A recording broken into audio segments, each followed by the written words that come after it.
What if the people who lecture you about climate change decided the problem isn't energy or industry, but you, and like what you specifically eat? Because right now, a bioethicist tied to elite global circles has openly discussed something that sounds like completely unbelievable, deliberately making humans allergic to meat, not through taxes or through choice, but through biology. The idea draws from a real medical condition caused by a Lone Star tick, a condition that already makes thousands of Americans violently ill if they eat beef or pork. And instead of seeing that as a warning, some academics see it as a model for what they should do, like a model on how to stop eating meat and how to stop meat consumption without asking people's permission. I want you guys to let me know in the comments, do you believe changing human biology to control behavior is ever acceptable? Because once this line is crossed, literally nothing is off limits. Go ahead and stay with me. My name is Tom. I'm with the Daily Beltway, and I'm also a White House correspondent for the Next News Network. And the story centers on commentary made by NYU bioethicist Matthew Liao. He's an ethicist. That's hilarious. Anyways, who has spoken in academic and policy spaces aligned with the World Economic Forum worldview.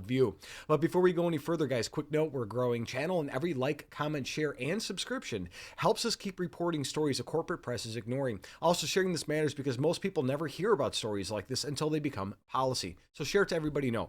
Check this out. I'll give two examples. So one is that people eat too much meat, right? And if they were to cut down on their consumption on meat, then they would it would actually really help the planet.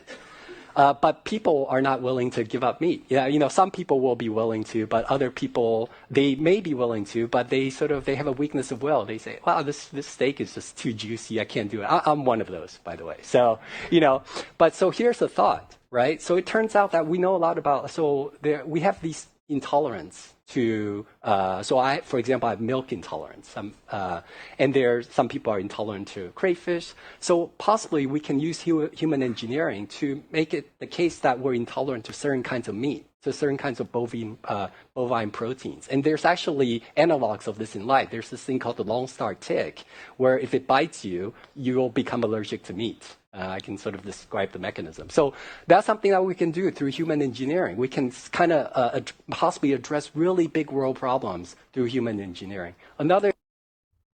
So what you just heard was not satire. It was a serious ethical proposal framed as environmental responsibility. Liao has argued that because people will not voluntarily stop eating meat, guess what? Biomedical intervention should be explored to force, reduce consumption, including triggering immune responses similar to alpha-gal syndrome. And alpha-gal is a real condition caused by Lone Star tick bites, and that makes people severely allergic to red meat, sometimes hours after eating it.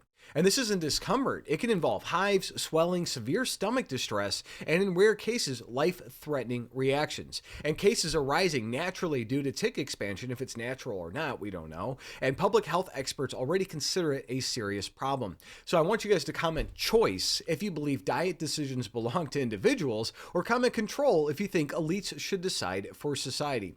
But here's the deeper issue. This mindset treats human beings as systems to be adjusted, not citizens with rights. And around the world, we already see pressure campaigns against farmers, meat taxes, and restrictions justified by climate targets. And this proposal simply skips debate and goes straight to enforcement through biology.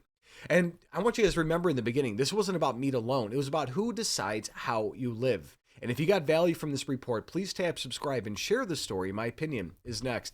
Screw those guys. I mean, literally, our founding fathers would have been stacking things like if they even heard that proposal. But this represents the ultimate assault on American liberty, not just regulating behavior, but engineering away your God-given right to choose what nourishes your family. And while globalist elites gather in Swiss resorts, arriving by private jets, they scheme biologically to control what working Americans can eat and the rest of the world. The hypocrisy is staggering. They feast on the finest steaks while plotting to make you allergic to ground beef. Red meat built the physical strength that made American exceptional, period. Frontier settlers, industrial workers, our military all drew power from protein-rich meals that sustained our nation through its greatest challenges. And the solution isn't biological manipulation, but unleashing American ingenuity. Our ranchers and farmers know better than any Davos bureaucrat how to care for land and livestock sustainably. And patriots must defend both the stake and the liberty to choose it. Because once elites control your biology, they control everything. So stay vigilant, and stay strong, and stay aware, and God bless.